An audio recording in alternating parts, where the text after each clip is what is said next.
Première pause. OK. Comment au revoir et bienvenue. Ça me fait plaisir de vous recevoir ici à la mairie. Vous êtes nombreux, c'est agréable. Quelques personnes aussi en ligne. Pour cette séance du mois d'octobre, flambée des couleurs, hein, quel privilège nous avons d'apprécier ça tous les jours. Et aussi un mois de différentes activités. Vous voyez, on travaille fort pour donner de la vie au village. Il y a eu des événements en fin de semaine dernière, notamment, je pense que c'était la première fois qu'il y avait la tenue de l'événement Moisson festive. Je ne sais pas si d'entre vous sont allés.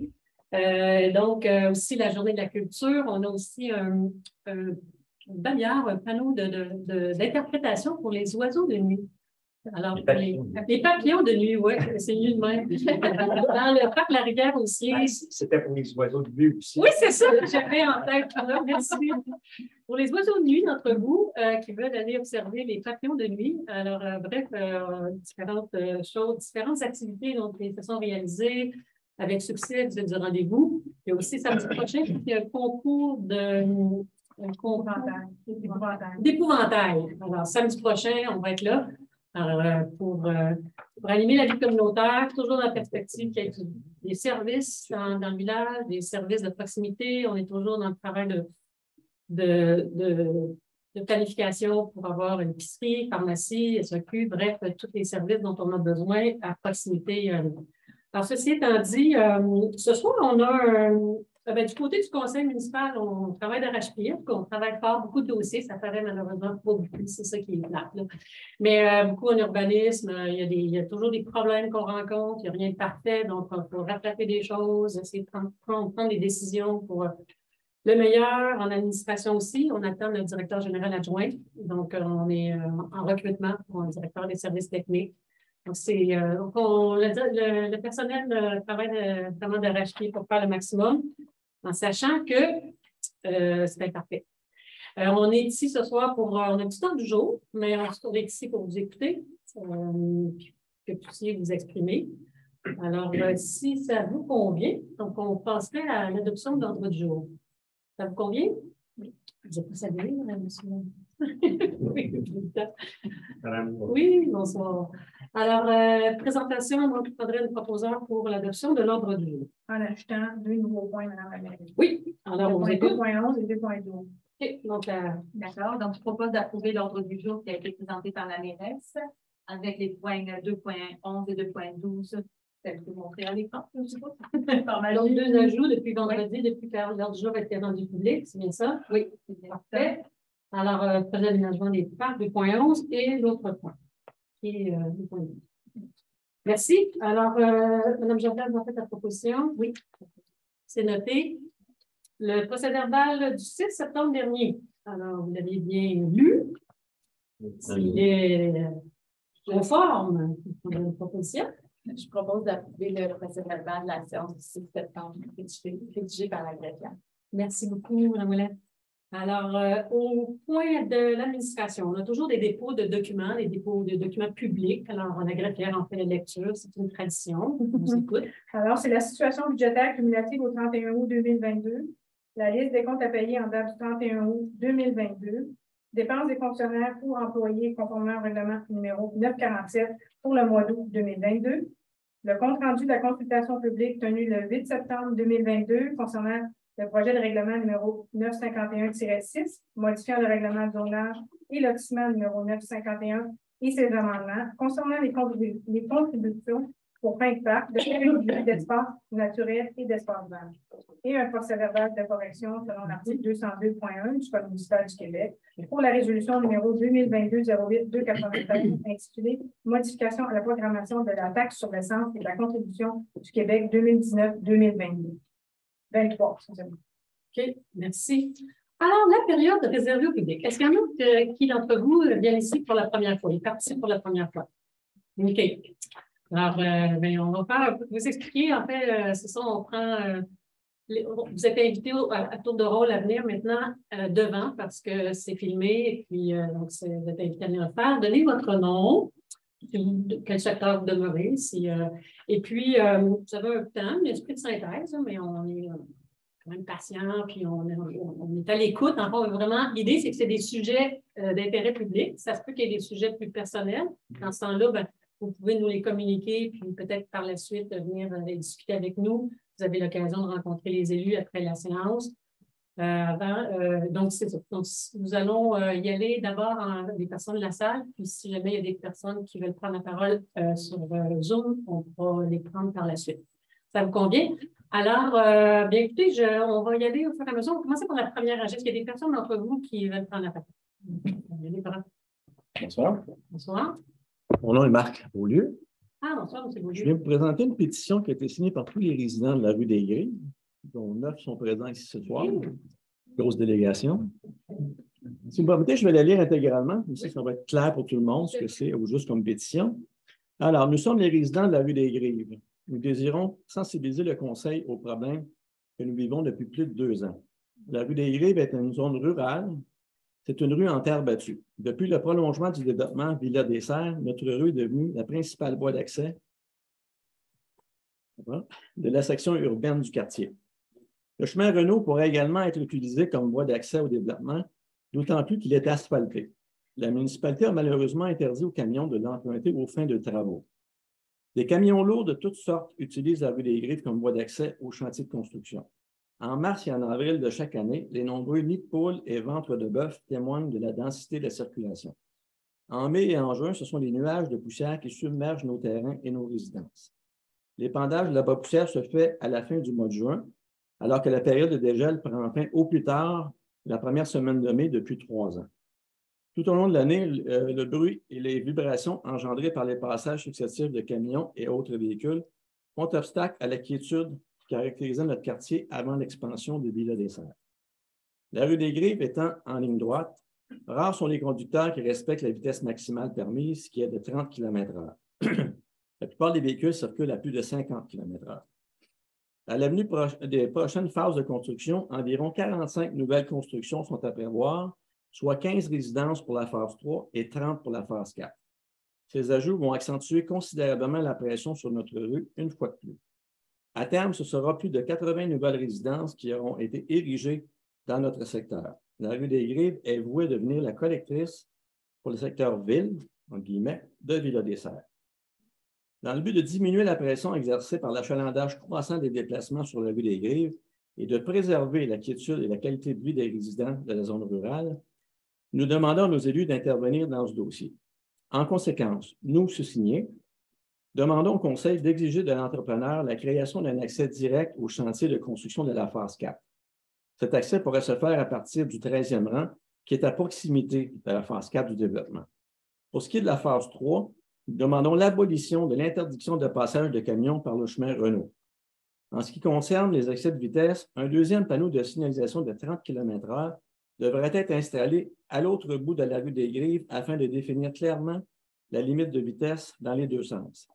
Pour finir, nous demandons que l'épandage de poussière se fasse au début du mois de mai, alors qu'il se fait habituellement à la fin du mois de juin. Nous souhaitons que notre demande soit reçue favorablement dans un souci d'équité et de respect envers les résidents de la rue des Grives.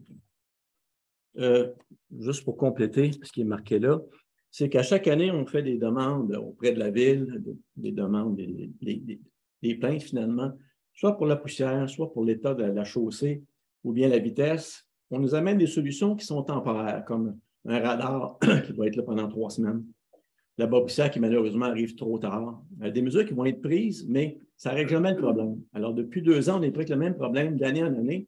On est un petit peu tanné de porter plainte. On est fatiguant avec ça, mais si on peut trouver une solution permanente, comme c'est écrit dans les discussions qu'on vous fait, je pense que tout le monde va être gagnant. On va arrêter de vous harceler, puis on va vivre plus paisiblement dans notre quartier. Alors, c'est un petit peu la demande qu'on a à vous faire. Je pense que c'est réalisable, ce qu'on propose, mais il faudrait le faire avant que la phase 3 et 4 soient débutées, parce qu'à ce moment-là, il sera malheureusement trop tard. On veut juste partager notre fardeau avec les autres résidents des autres secteurs. Alors, je pense que ce qu'on propose pourrait régler notre problème définitivement, puis qu'on soit paisé, comme on l'était avant le début de la construction de la phase 3, la phase 2, finalement, qui regroupe 39 maisons déjà. La plupart sont construites. Il en reste peut-être 3 ou 4 qui ne sont pas encore commencées, d'autres qui sont en train de se terminer. Mais on y a goûté sérieusement. Là. Est-ce que tout le monde a reçu mon courriel? Photos et vidéos à l'appui? Oui. Oui, la plupart. OK. Vous voyez un petit peu ce qu'on vit depuis 2 ans. Puis ça, c'est un aperçu de ce qu'on vit.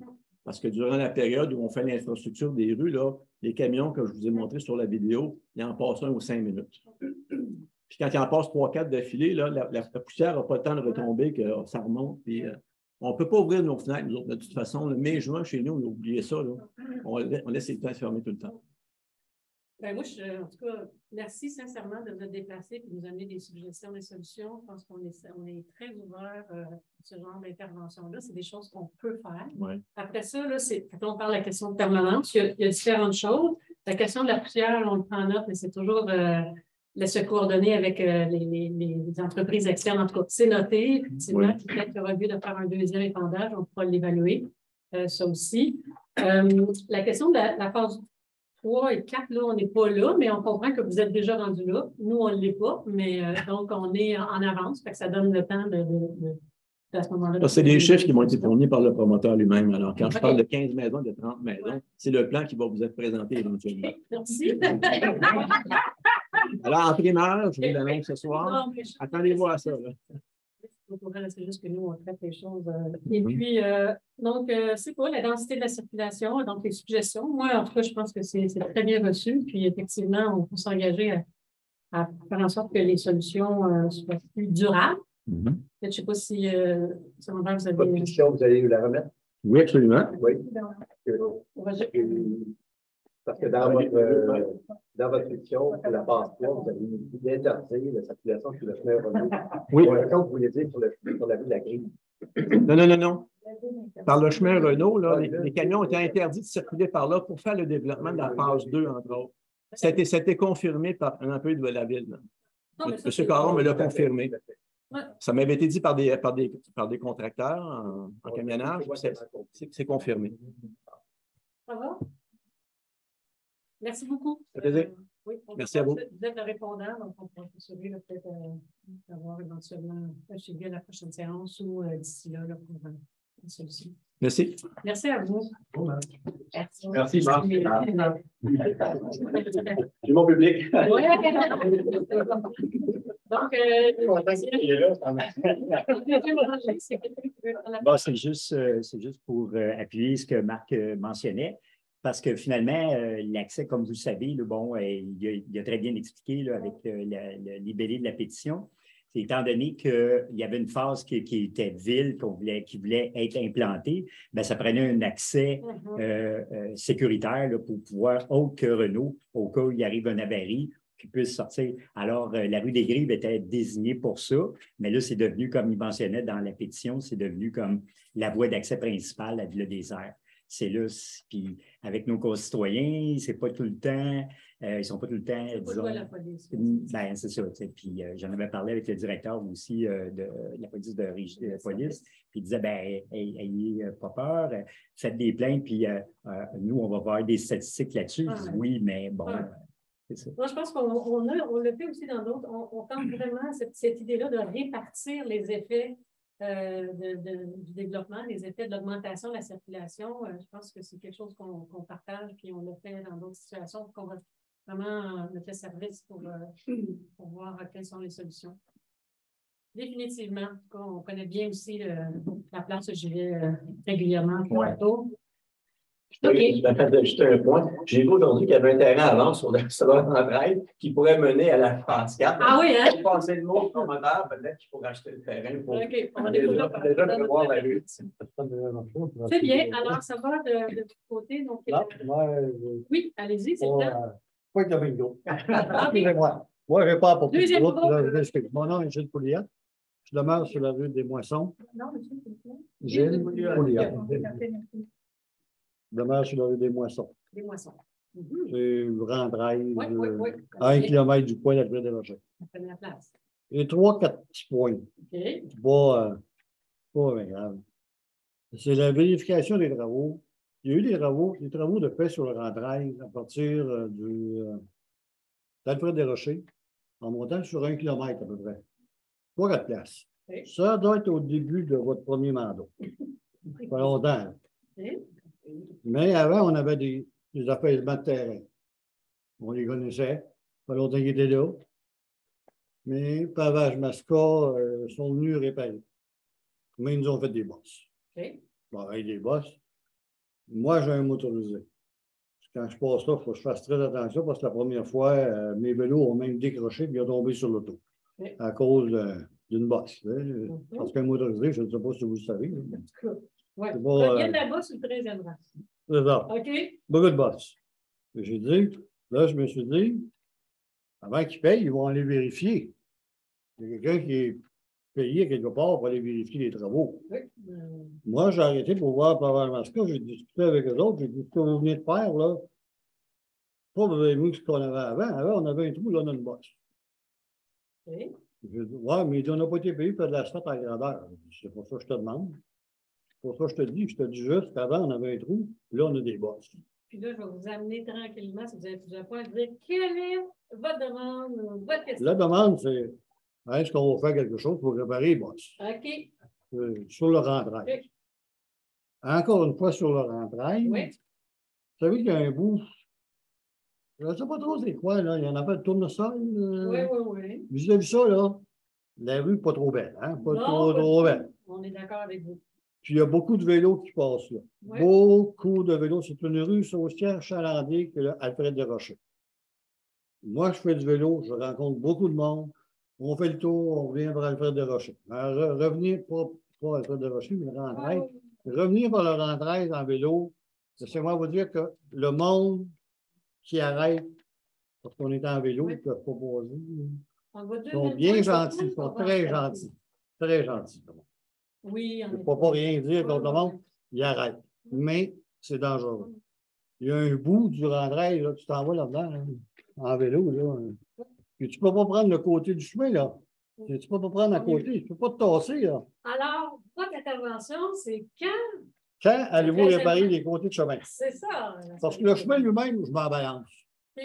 Ah, vous êtes pour le vélo. Moi, c'est pour les vélos. Ah, Les OK. vélos. Ça fait C'est pas parce cher. qu'à côté, ça ne serait pas dangereux parce qu'il y a une madame, vous avez vu une nouvelle, il y a à peu près 3-4 semaines, qu'il y a une madame là, qui a tombé de son vélo, qui a tombé, elle a oublié de se tasser pour 2 pouces, a tombé, Ah ouais, puis la machine l'a tué. on vous suit, là, on est... La machine l'a tué. C'est pas longtemps, c'est juste 2 pouces.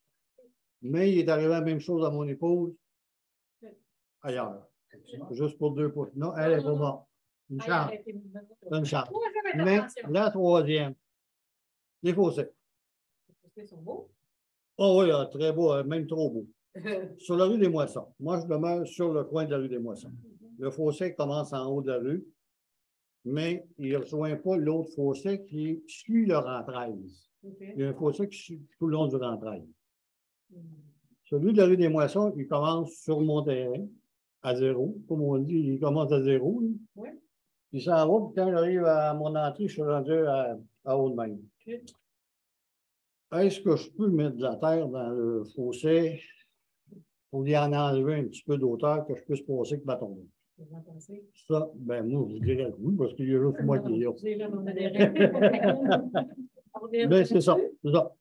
Fait que c'est là-dessus. Puis après ça, je ne sais pas c'est quoi votre réponse concernant le... Ça dépend de la réponse que vous allez me donner, ce que je vais vous dire. OK. Si vous me donnez une réponse, je vais continuer. Si vous me donnez une réponse positive, si vous me dites que je peux leur remettre de la terre dedans, il faut qu'il soit moins gros, parce qu'étant donné que l'eau qui est là, et c'est juste, vous avez vu mon terrain. Ouais. Puis l'eau vient de la rue, en avant, moi, de la rue des Moissons. Elle vient pas du rentrail.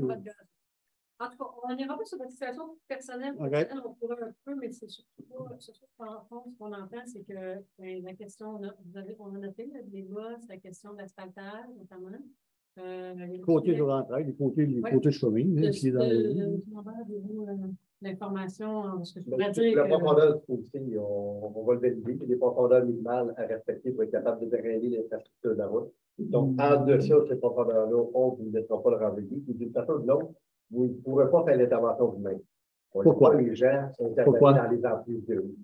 S'il y a quelque chose, c'est la ville qui pourra le faire. Mais on ne laisse pas les gens intervenir dans les emprises de rue à leur guise. Ça, je suis d'accord avec vous. Je suis d'accord à 100% avec vous. J'ai emporté le point juste pour remporter mon autre point.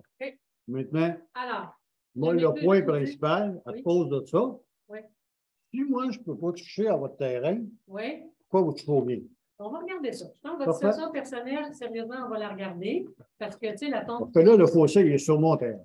Fait qu'on va regarder ça. Je rendrai. Je ne suis pas d'accord. Si vous voulez Moi pas non sur mon terrain, Pour ce qui est de vos autres questions, ben, en fait, on a un plan, on a un plan triennal là, de réflexion de voirie. pour le rendre. Le 13e rang qui est dans la liste. Loin c'est, ou. ben, c'est ça, là, Ou c'est juste une promesse, là. C'est juste une promesse, là. Non, mais c'est des planifications. Planification. Mais c'est pas une promesse, c'est une planification. Une planification, pardon? C'est pas une promesse, ça. Là. Ben, c'est de la planification. Si on a le temps, on a les Non, moyens, non, on va c'est la une faire. Bon. Alors, je vais vous inviter, on va donc, si c'est prévu, on est au courant, la préoccupation du vélo aussi, donc merci de nous transmettre. Oui, je m'excuse, ça ne serait pas plus positif que ça, là, mais c'est surtout pour les vélos, le rentrée, parce que il y a beaucoup de trafic. Merci de. Merci. On reviendra sur le dessus. Bon, alors, on va aller de OK, allez-y. au taxi. Oui, Allez-y. allons à la fin. Ah, non. Non. C'est par les citoyens. Oui. Ça, je voulais avant. Alors, le chef. Bonsoir, je me présente, Guylaine Touchette, je suis accompagnée de mon père, André Touchette. On est propriétaire d'une résidence au lac Brompton, dans le district numéro 2. Puis, je m'adresse à vous ce soir pour vous exposer une situation qu'on juge abusive. Au printemps dernier, on a demandé un permis pour pouvoir rénover notre maison. Puis, on l'a obtenu. Puis le 21 juillet dernier, il y a une inspectrice, autre que celle attitrée à notre dossier, qui s'est présentée sur notre chantier. Sans aucune connaissance de notre dossier, elle a elle-même confessé avoir eu à retourner à la ville pour le consulter, a décidé de fermer notre chantier. Elle s'est montrée très, très arrogante et impolie envers mon père. Ensuite, on a reçu une lettre enregistrée avec une série de points de défaut, dont je vous épargne la liste. Mais donc, pour un bon nombre, nous avions une entente verbale avec l'inspecteur attitré à notre dossier ou simplement pour lequel la Ville a pris une position abusive. Puis enfin, certains allaient même à l'encontre du Code de la construction, alors que le règlement 952, section 1, l'article 3.3 de la Ville oblige le respect du Code du bâtiment. Suite à cette fermeture, on a rencontré l'inspecteur qui nous avait émis le permis. Il nous a dit qu'au retour des vacances de la construction, on pourrait poursuivre les travaux d'excavation puis qu'on entamerait des démarches pour trouver le droit de redémarrer le chantier rapidement. Toutefois, à notre retour des vacances, l'inspecteur était à son tour en vacances pour 2 semaines, puis l'inspectrice qui avait fermé notre chantier, de son côté, a maintenu sa position et son avis de fermeture. Encore une fois, elle a été d'une extrême impolitesse envers notre gestionnaire de projet qui tentait de lui expliquer le dossier. Elle lui a dit, et je cite, « As-tu fini de parler parce que j'ai d'autres choses à faire et de toute façon, je ne connais même pas ton dossier. » Elle nous a ensuite dit que nous devions attendre le retour des vacances de l'inspecteur avec lequel nous étions entendus. Au retour de cet inspecteur, il y a eu une autre surprise. Il nous a dit que finalement, ce n'était pas lui qui allait gérer notre dossier. Puis cette nouvelle personne-là est en vacances. On nous a donc dû attendre encore une fois un autre 2 semaines. Depuis ce temps, la communication est assez déficiente ou carrément inexistante. Malgré les appels placés aux inspecteurs, à la direction de la Ville, nous recevons peu ou pas de retour d'appel. Voyant cette situation, j'ai personnellement contacté notre conseiller, M. Lauzon, la mairesse Mme Boivin, pour leur exposer la situation. Puis c'est eux qui m'ont suggéré de faire une plainte officielle et de vous en parler ici ce soir au conseil. Depuis ce temps-là, il y a une mini-communication qui est revenue entre notre entrepreneur et l'inspecteur de la Ville. Mais toutefois, à chaque fois que nous recevons les demandes de celui-ci, elles sont rarement claires, sont souvent vagues et changent fréquemment. On nous demande une journée un document pour lequel on se fait ensuite dire qu'il n'est plus requis. Nous avons même dû faire des demandes de dérogation mineures qui n'étaient pas requises initialement. Ce qui nous empêche maintenant de poursuivre les travaux, c'est le fait qu'on nous reproche d'avoir procédé à une démolition complète du chalet alors que nous avions fait état de murs infects dangereux pour la santé. Puis, pour pouvoir faire ces travaux-là, c'est permis selon les règlements, le 951, l'article 11.6 sur la reconstruction qui permet la reconstruction ou la réfection de tout bâtiment détruit devenu dangereux. Puis pour la santé, dans notre cas, parce qu'il y avait de la vermine, de la moisissure, puis on a perdu au moins la moitié de la valeur par suite de quelque cause que ce soit. Aussi, après la lecture du règlement 951, 952 puis 954, il n'y a aucune définition qui semble être documentée quant à l'effet d'une démolition. Et bien qu'on demande l'information à la Ville, personne qui nous revient.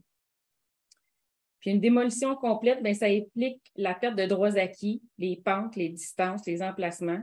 Puis le fait que notre projet de rénovation devient aux yeux de la Ville un projet de construction neuve, puis pour le même plan soumis au printemps.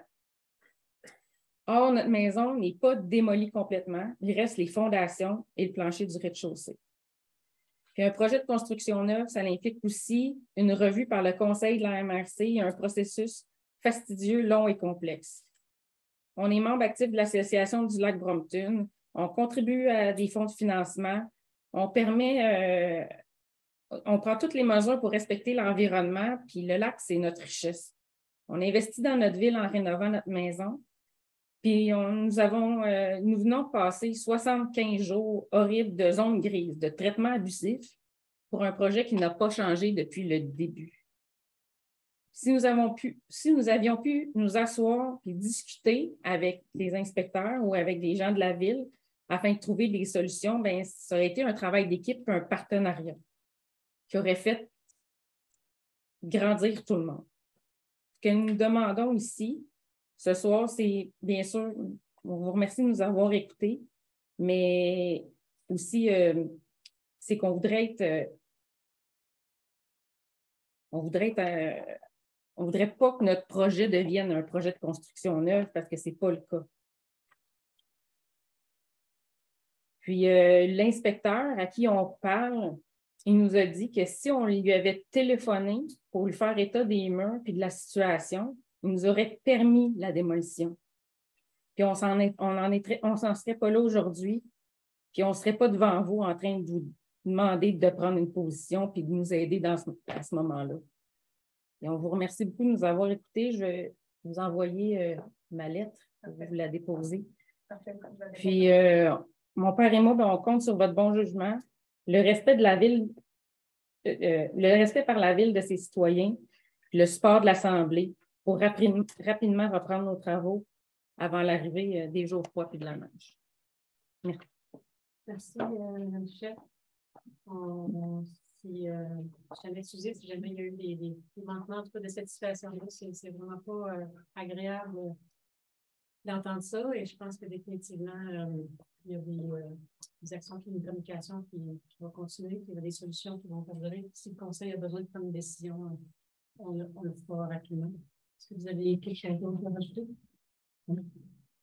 Non, écoutez, oui, le dossier va être ramené pour réanalyser avec d'autres instances. C'est l'engagement qu'on peut prendre à votre égard ce soir. Merci. Le délai est combien de temps? Écoutez, ça va être un traitement qui va se faire avec le Conseil municipal. La prochaine réunion du Conseil municipal est autour du 18-19 octobre. Donc, le Conseil municipal n'a pas d'atelier de travail d'ici ce temps-là, à moins qu'il se concentre à faire une réunion extraordinaire. C'est une discussion qui va être tenue par la suite. Donc, on va vous donner la réponse à savoir le dossier va être traité quand. En fonction de la disponibilité. Donc, pour ce soir, je ne peux pas vous faire les confirmations, mais on a vos coordonnées, on pourra vous donner la date à laquelle la réévaluation du dossier va se faire. Donc, on s'engage avec diligence là-dessus. M. Lambert sera votre répondant pour le suivi de ce soir. C'est bon? Mais il n'y a pas un moyen qu'on peut s'asseoir ensemble pour regarder. On va construire la séance. L'hiver s'en vient. Définitivement, on va travailler avec diligence. Là, puis, je pense que vous allez sensibiliser l'ensemble du conseil ce soir. Puis, oui, comptez sur nous, sincèrement. Moi, je peux juste confirmer. J'ai trouvé votre situation difficile et j'aimerais ça que le conseil entende la problématique que vous pouvez vivre parce qu'on ne veut pas ça pour les citoyens. Mais je vous dirais là, qu'après Il avoir. n'y aura pas, excusez, M. Vintin. Moi, je voulais juste vous remercier d'être venu, puis que je vais continuer à suivre le dossier avec le reste du conseil. Ouais. C'est bon? Merci. Merci beaucoup. Désolé. Donc, pour la prochaine prise de parole, on a la deuxième rangée ici. Oui, il y a des cas pires que d'autres. Hein? Oui. J'ai deux sujets. Ben, j'aimerais reprendre à la Votre fin. nom, votre nom, puis, Yves Allaire, j'habite au lac, à La Truite, sur la rue de l'Épervière. À la fin du dernier conseil, j'ai posé une question, mais j'étais hors d'ordre. Alors, j'aimerais la poser, à savoir où on en est avec la maison communautaire. Est-ce qu'il y a des développements? Est-ce qu'il y a quelque chose qui peut être dit là-dessus? La réponse n'est peut-être pas tout de suite. Là. Je ne sais pas comment ça fonctionne. c'est votre première question. C'est ma première question. La deuxième, j'ai fait parvenir une lettre à Mme la mairesse, aux conseillers municipaux, à M. Lambert et à Mme la greffière, mais je pense qu'elle est arrivée aujourd'hui, trop tard. Vous n'avez pas eu connaissance. Alors, je ne sais pas si je peux vous la lire ou vous la résumer, mais ça concerne évidemment un peu plus que la Balmol. Ça concerne... alors, ça dit ceci, j'ai nommé les personnes à qui ça s'adresse. Suite à la décision de nous retirer l'utilisation du parc Catchpa pour les groupes de Balmol, nous, le groupe du mercredi, on a terminé la saison à Eastman sur un terrain qui était en beaucoup moins bonnes conditions que ce qu'on avait ici. Par ailleurs, le groupe du mardi, pour l'information des gens, il y avait deux groupes. Le mercredi, c'était plus un groupe de joueurs plus avancé un peu. Le groupe du mardi a été obligé de mettre fin à son activité 6 semaines avant la fin de la saison. On a observé dans les différents endroits, Magog, Eastman, Saint-Élie, tous les terrains ont des filets. Alors, on s'est posé la question, est-ce qu'il serait possible d'envisager l'installation d'un filet, surtout au champ droit du parc Catchpa, pour éviter les risques? Alors, vous avez affirmé, quand on s'est rencontrés, vouloir favoriser l'activité sportive chez nous. C'est bien. Pourtant, le manque d'infrastructures sportives dans notre localité nous semble manquer beaucoup, particulièrement pour les sports récréatifs collectifs. Alors, vous nous avez promis d'aménager le parc Le Montagnet pour la balle pour les mois de mai 2023.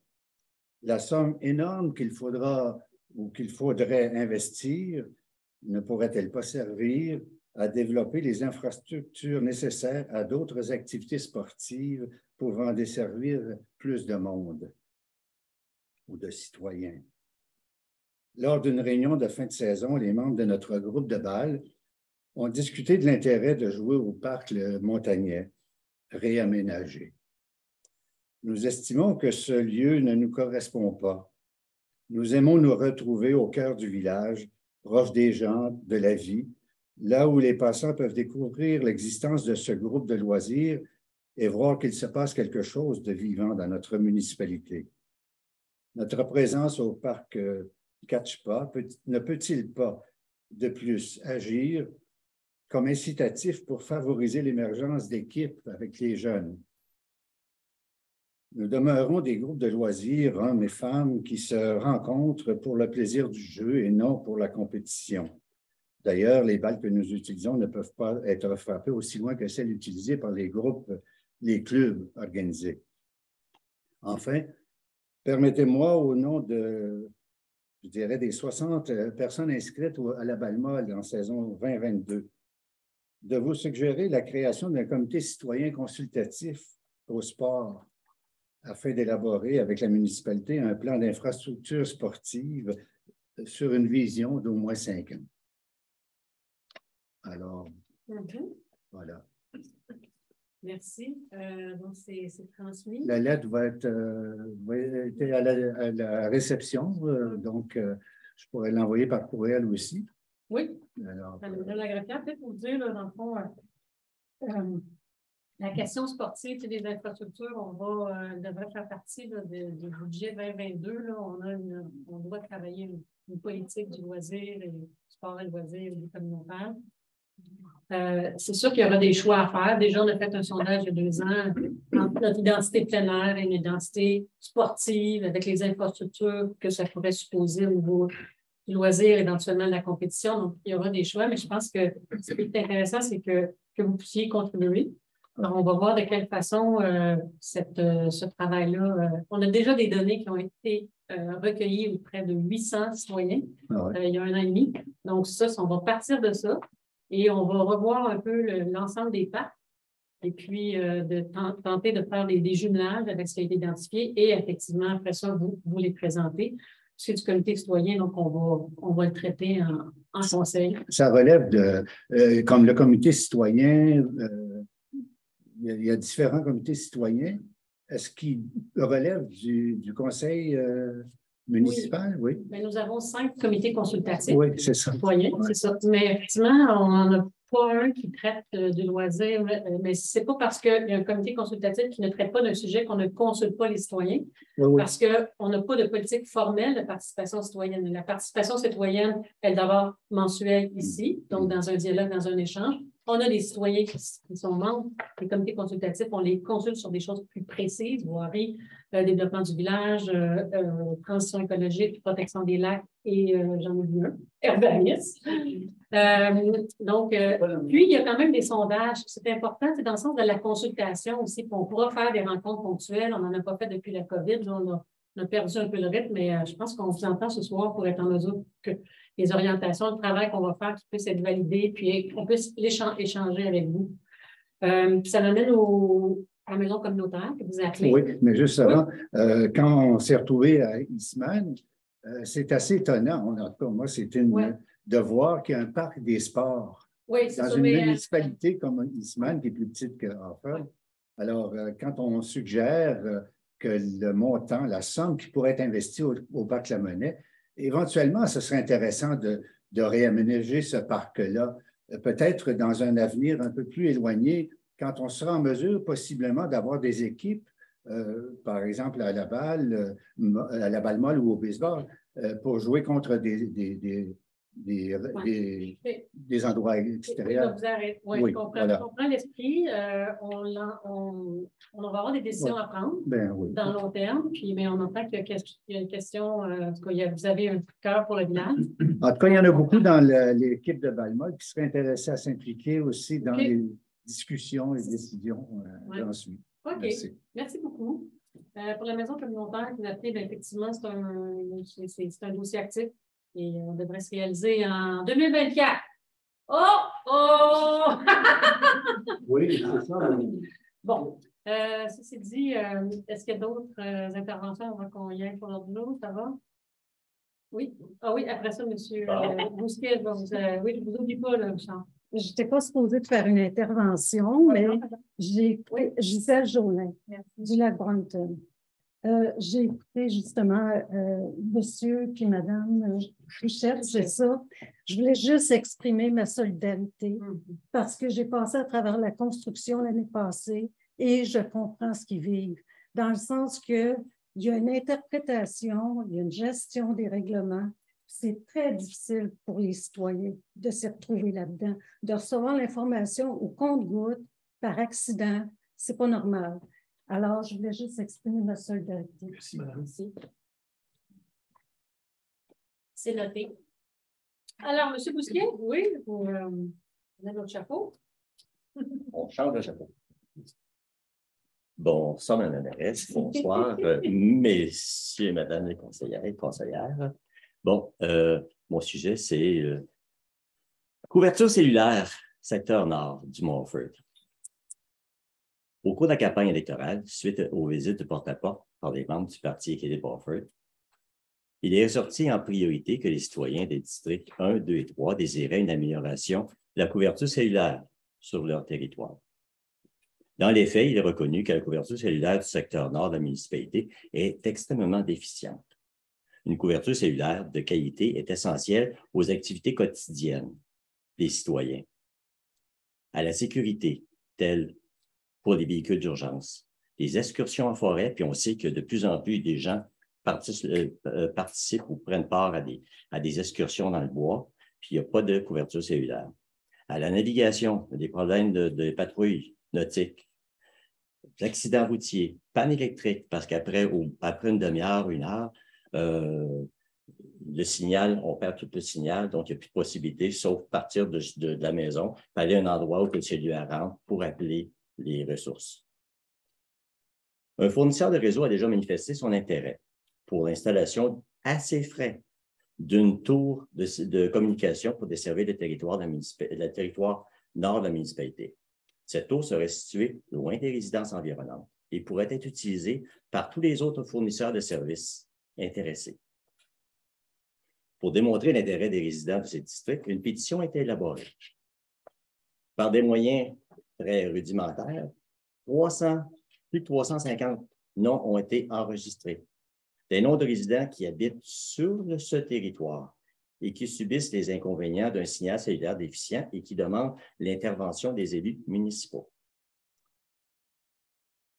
À cette fin, la phrase que les citoyens ont signée, c'est « Nous, sous-signés, appuyons la démarche visant à améliorer la qualité du service cellulaire.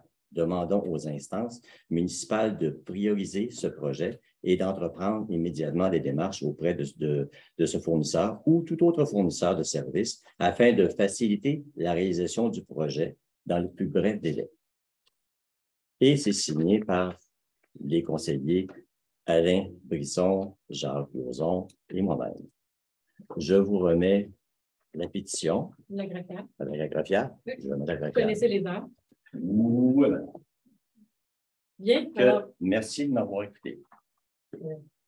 Oui, le sujet de la couverture cellulaire, ça a été un enjeu d'ailleurs électoral important. La couverture est vraiment problématique là, dans bien les régions du Québec, effectivement à Offord. Et oui, le conseil municipal va suivre ce dossier de près. Je pense qu'on a besoin d'avoir des solutions au niveau de cette couverture cellulaire et notamment dans le secteur nord, en effet. Alors, ça ferait le tour. Oui, vous pouvez, ceux qui veulent quitter, nous allons continuer les solutions. Oui, si ceux qui ne sont pas allés voter, c'est dans Alors, on va regarder en ligne. Oui. Alors, est-ce que votre adresse courriel est... Monsieur Beau? Oui. Je vais vous envoyer le... Merci. Merci beaucoup. Monsieur Beau. Bonsoir. Comment allez-vous? Un peu mieux. Je combats des restants de COVID présentement. On vous aime de loin. On va survivre, on va survivre. C'est pour ça que je ne suis pas allé vous voir en personne ce soir. Je supporte entièrement, évidemment, la pétition présentée par M. Bousquet. Il a mentionné tous les éléments, mais étant moi-même un cycliste à l'occasion, comme vous savez, les seuls moyens pour nous de rejoindre une piste quelque part, les résidents du secteur nord, c'est la route 220. Et puis, je vous confirme que même avec un casque de vélo, ça dépeigne sur la 220 avec la vitesse de la circulation. Donc, avoir une couverture cellulaire pour la sécurité des utilisateurs de la route et du parc Offord, je pense que c'est essentiel aujourd'hui. Mais ce n'était pas ma question. Ma question, pour Mme la greffière, je suis Mario Brault, demeurant sur le chemin de la Chaîne des Lacs. Et ma question, simplement, si c'était possible d'avoir une mise à jour du projet de station de lavage, parce que connaissant ce qui s'est passé avec la pétition qui a été présentée par des citoyens, on a été à même de constater que le stationnement a été remis en état et puis est utilisé présentement par les utilisateurs du sentier Ruisseau-David. Mais qu'en est-il de la station de lavage? Merci beaucoup. J'invite M. Lambert. Oui, bien, écoutez, il a été convenu de rencontrer le porteur de la pétition, donc M. Quintal, qui est venu à quelques assemblées publiques là, pour manifester dans le désaccord de certains citoyens à l'égard du lieu d'implantation de la station de lavage. Donc, on a convenu d'éviter les échanges courriels et de se faire de rencontres. Malheureusement, la COVID n'a pas frappé seulement qu'à votre porte, elle a frappé à la sienne aussi. Et là, présentement, M. Quintal n'est pas disponible, mais une rencontre est prévue vendredi prochain. Donc, il avait été convenu de suspendre tous les travaux associés à l'implantation de la station de lavage tant que cette rencontre-là n'avait pas eu lieu. Donc, dès que la rencontre aurait été complétée, il y a un retour qui va être fait au conseil municipal et à la suite de la rencontre avec le conseil municipal, la décision va être prise sur la poursuite ou l'arrêt de l'installation en fonction des dernières discussions de M. Quintal. Merci, M. Lambert. Alors, si vous le voulez, si ça vous convient, on irait rondement avec l'ordre du jour, chers collègues. Ça va? Alors, merci, synthèse et efficacité. Donc, 2.3. Alors, j'invite M. Bousquet dans la présentation de la résolution. Oui, 2.3. Approbation des prévisions budgétaires pour l'année 2023 de la Régie intermunicipale de gestion des déchets solides de la région de Quaticook. Donc, sans plus tarder, je propose l'adoption que la municipalité approuve les prévisions budgétaires ainsi que les tarifications pour l'année 2023 soumises par la Régie intermunicipale de gestion des déchets. En passant, le budget de la Régie pour l'année 2023 est de 3 212 875 $. Et nous sommes combien de municipalités? 22 municipalités. À partir de la Régie. Merci. 2.4, donc j'invite Mme Blais. Oui. Le point 2.4 concerne l'acceptation de l'offre de service du cabinet juridique de l'étude Carrière Futur Judiciaire. Ils ont présenté une offre de renouvellement des services pour l'année 2023. C'est un cabinet qui fait affaire avec la municipalité depuis plusieurs années. Leur tarif horaire varie entre 170 à 350 de l'heure. C'est une augmentation en moyenne de 10 de l'heure, c'est quand même raisonnable. Donc, je propose d'accepter l'offre de service du cabinet Carrière Futur Judiciaire afin de renouveler l'abonnement annuel pour la période du 1er janvier au 31 décembre 2023, selon les modalités de l'entente de l'offre de service qui est jointe à la présente résolution, et d'autoriser ce cabinet à représenter la municipalité devant les dossiers de la Cour municipale de Malo. Merci. Alors, allons-y avec M. Lauzon. Oui, alors il s'agit de libérer les fonds de garantie en responsabilité civile. On fait ça chaque année. On parle ici de la période du 1er décembre 2014 au 1er décembre 2015. Il s'agit de constituer avec plusieurs municipalités un fonds de 200 000 $. Et après le délai qui s'est écoulé, donc 2 à 3 ans, on libère la portion qui n'a pas été utilisée et il reste 78 000 $, 500 quelques dollars, dont nous avons une proportion de 5,6 %. Donc, grosso modo, je propose d'autoriser l'UNQ à procéder au versement du reliquat pour qu'on récupère ce fonds de garantie-là dans la proportion où on y a contribué, dans les mêmes proportions qu'on y a contribué. Voilà. Merci. Ça va? Alors, allons-y avec Mme Jeanne. Oui, merci. C'est à propos de l'embauche d'une agente de développement. Donc, la municipalité a reçu au mois d'août la démission de Mme Marielle Cardin, qui occupait ce poste d'agent de développement municipal. Il y a eu un affichage interne qui a été réalisé et à l'interne, Mme Corinne Duchamp-Thibert a soumis sa candidature. Sa candidature a été analysée et jugée recevable. Les vérifications d'usage ont été effectuées, ainsi qu'on a reçu les recommandations positives du directeur général. Donc, il y aura une période de probation qui est prévue à la convention collective qui permettra d'évaluer les capacités de Mme Duchamp-Thibert pour assurer la fonction d'agent de développement. Donc, je propose d'embaucher Mme Corinne Duchamp-Thibert à titre d'agent de développement municipal selon une classe d'emploi du groupe E, échelon 1, à raison d'un horaire de 21 heures par semaine. Et ainsi, Mme Duchamp-Hubert pourra continuer à titre d'horticultrice à raison de 19 heures par semaine, selon la classe d'emploi et l'échelon effectif. Donc, le tout est confirmé pour commencer demain. Demain matin, commencer en fonction de Mme Corinne Duchamp à titre d'agent de développement municipal. Donc, félicitations, Mme Corinne. Et puis, on aura la chance de continuer à admirer toutes les décorations que vous voyez l'été, l'automne et tout ça en titre d'horticultrice. Oui, merci. Nous sommes bien heureux de ça. Alors, j'invite M. Brisson. Alors, ça concerne l'embauche des inspectrices en bâtiment et environnement. Alors, considérant que la municipalité a procédé à un appel de candidature, analysé les candidatures reçues, fait les vérifications d'usage et considérant les recommandations positives de la coordonnatrice en environnement, alors, je propose d'embaucher Mme Marie-Laurence Dame, à titre d'inspectrice en bâtiment et environnement, selon la base d'échelon 1, conformément à la convention collective de travail en vigueur à la municipalité d'Harford et du USU-SAM. L'entrée en fonction de Mme Dame serait le 24 octobre 2022. Merci. Passons maintenant à 2.8. Encore vous, Mme. Oui, c'est à propos de la régularisation de terrain avec le Parc national du Mont-Orfeuille. Donc, il y a eu des annonces qui ont été faites par le gouvernement du Québec pour agrandir le Parc national du Mont-Orfeuille. Et le gouvernement est en train de compléter les négociations afin d'acquérir les parcelles qui sont jugées nécessaires pour l'agrandissement. Et le tout va redéfinir finalement les limites du parc.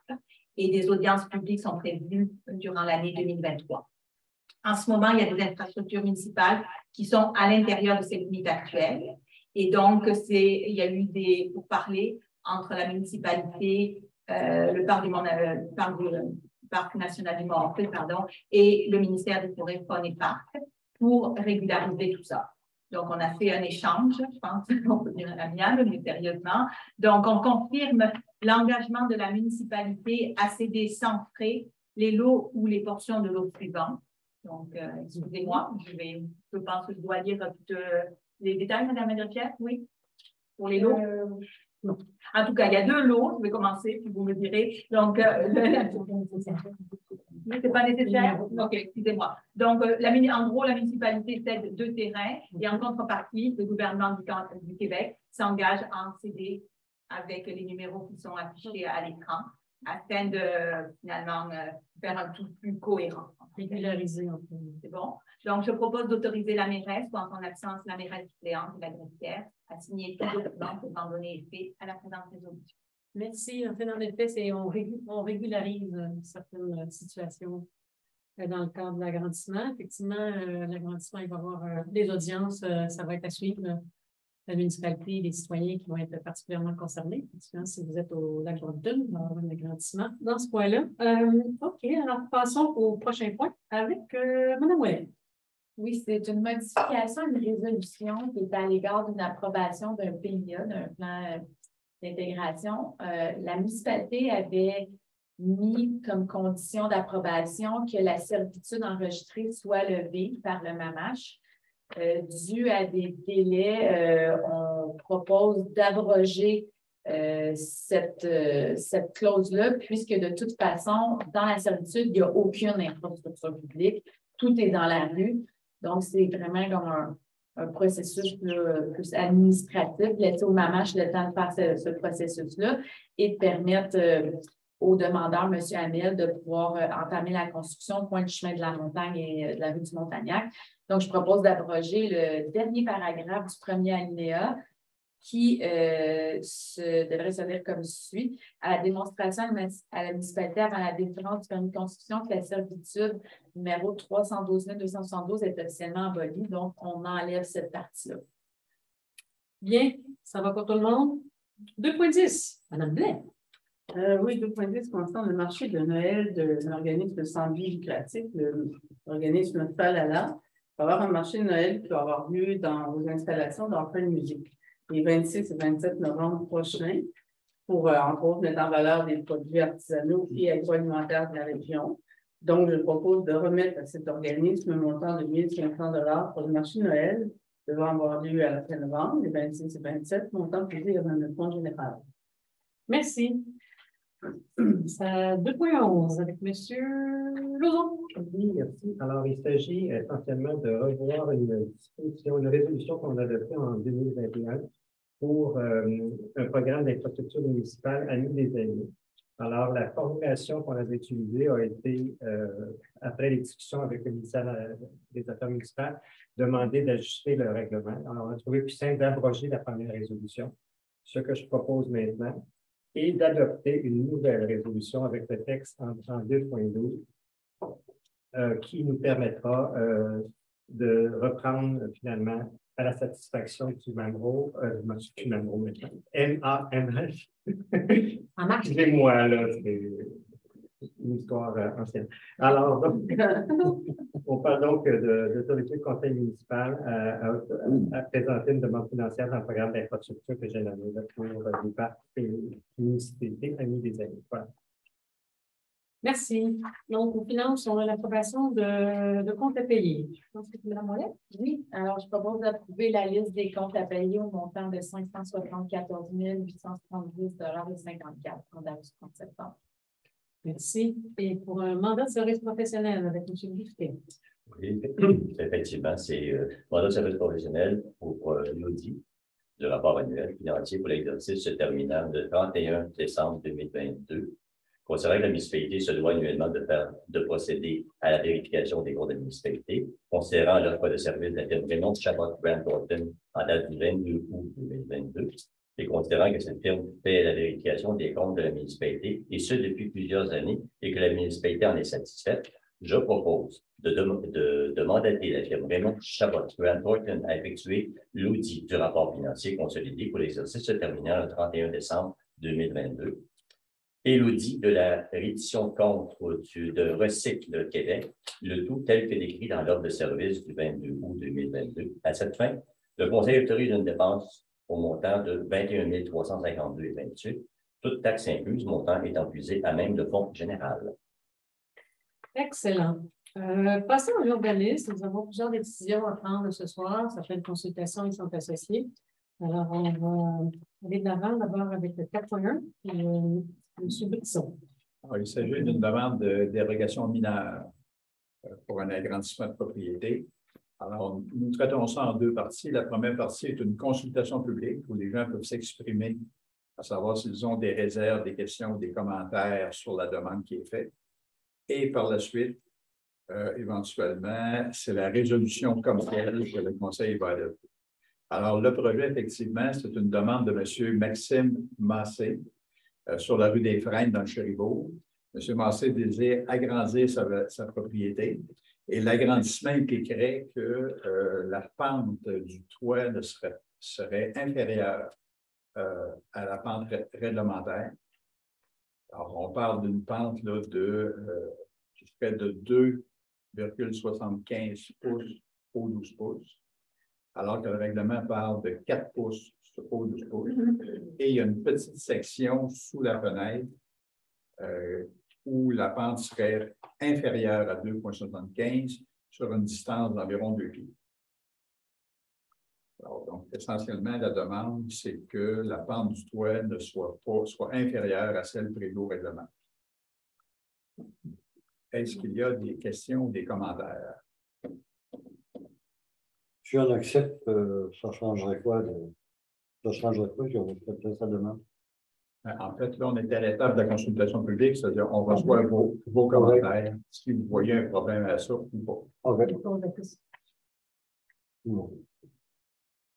Le problème, je pense que le problème, c'est plus lui qui va l'avoir. Le problème, c'est moi, je n'aurais pas le problème. Donc, alors, s'il n'y a pas de commentaire au niveau de la résolution, à ce moment-là, le Conseil propose, sur recommandation du Comité consultatif d'urbanisme, d'autoriser la demande de dérogation mineure en question et qui est celle que je vous ai présentée. Merci. Passons à la prochaine décision. Il va être aussi il y a une consultation avec Mme Blais.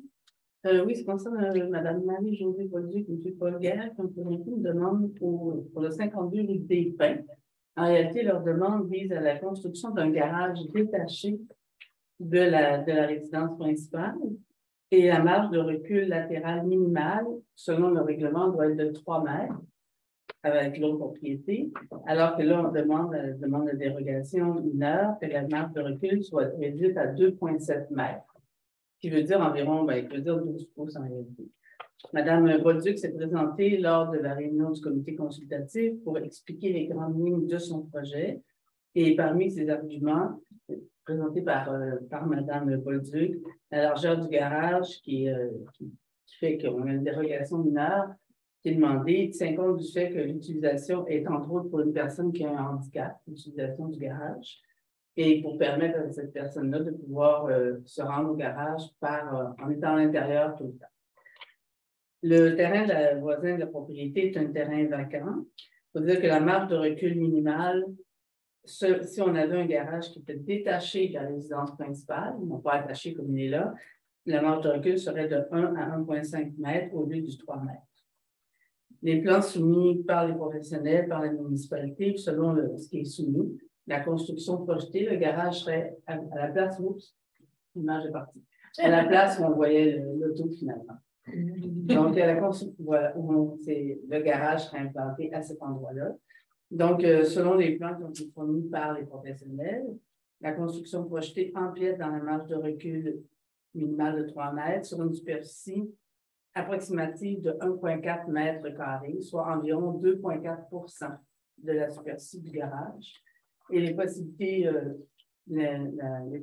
d'implantation du garage attaché au bâtiment principal, en respect de l'architecture du bâtiment, sont très limitées, notamment la zone du couvert boisé et de l'accès à la résidence, également de l'emplacement de l'allée et des cases de stationnement. Donc, on est en période de consultation. Est-ce que des personnes qui veulent intervenir relativement à cette demande-là? Est-ce qu'il y a des personnes qui peuvent intervenir en Zoom également? Oui, mais personne. Il n'y a personne. Il n'y a personne.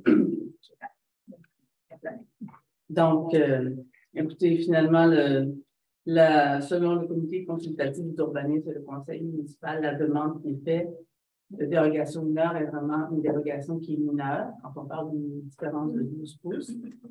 Le conseil municipal et le CCU ont étudié la demande en fonction de l'ensemble des critères applicables. Le CCU recommande au conseil d'accepter la présente demande.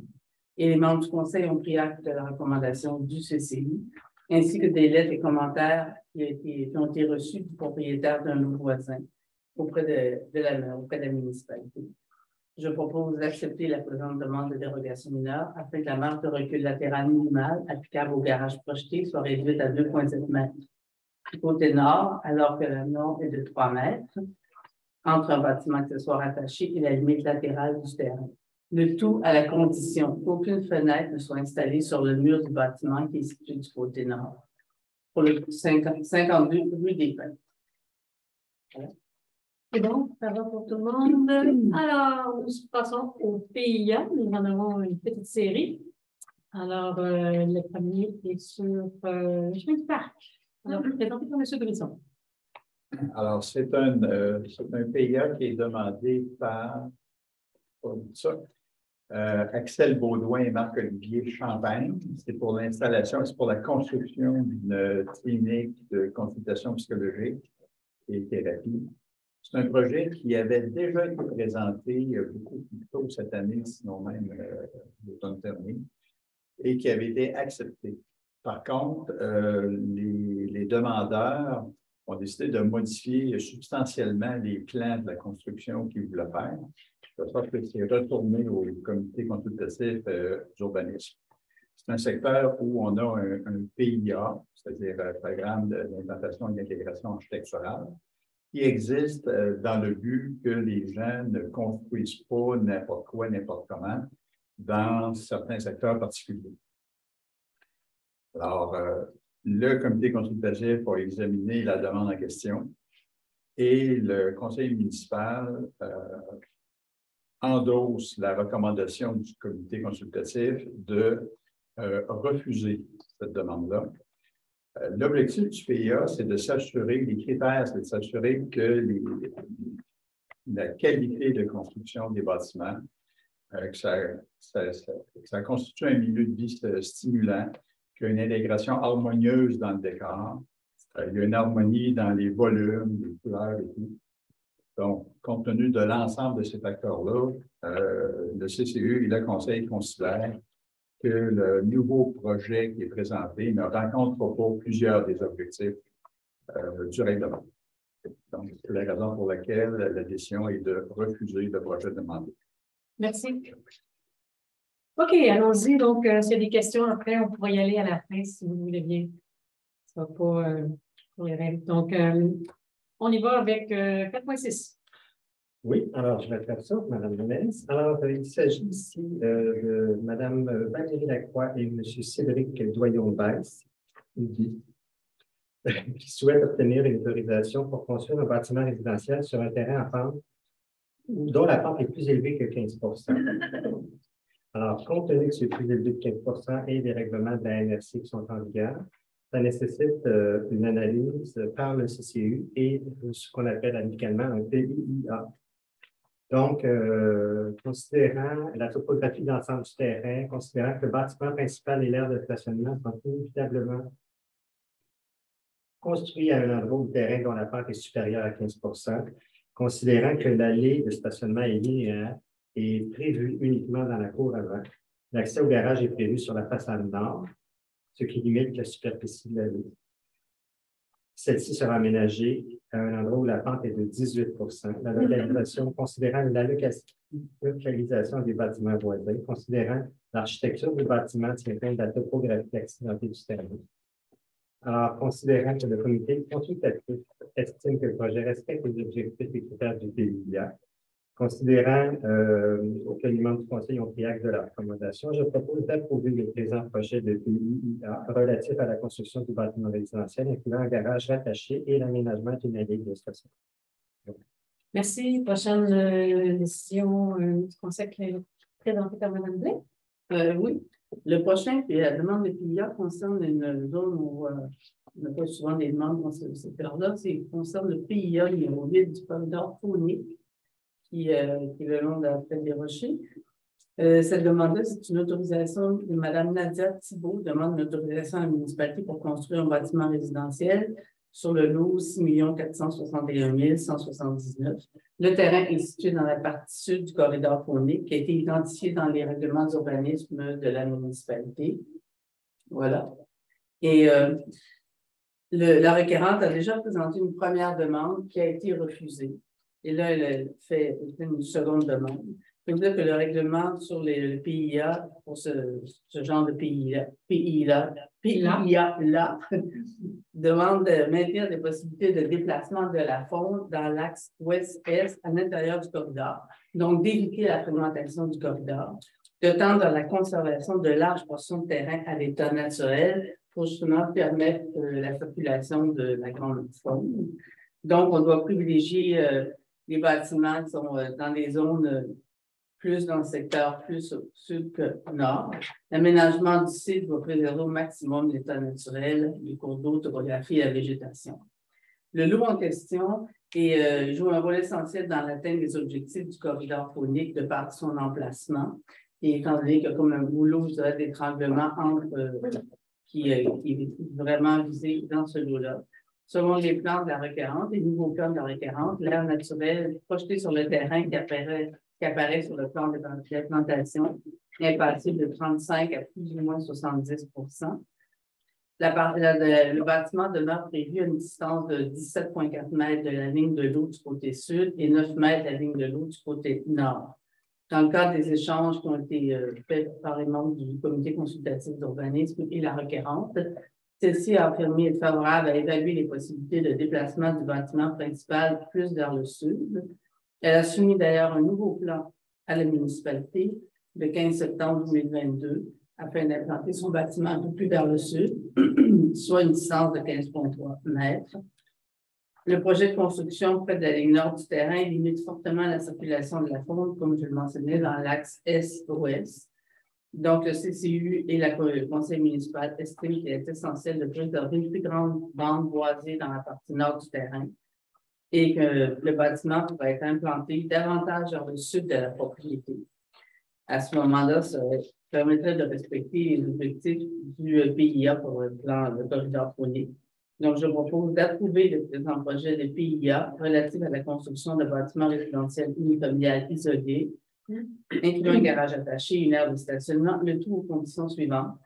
À ce que le bâtiment principal et le bâtiment accessoire rattaché, soit le garage, soient situés à une distance de 14 mètres ou plus de la ligne de l'eau du côté nord, ligne d'une longueur de 7,22 mètres sur le lot en question, au maintien et au respect des dimensions de l'emplacement de l'art naturel tel que dessiné sur les plans soumis à la municipalité.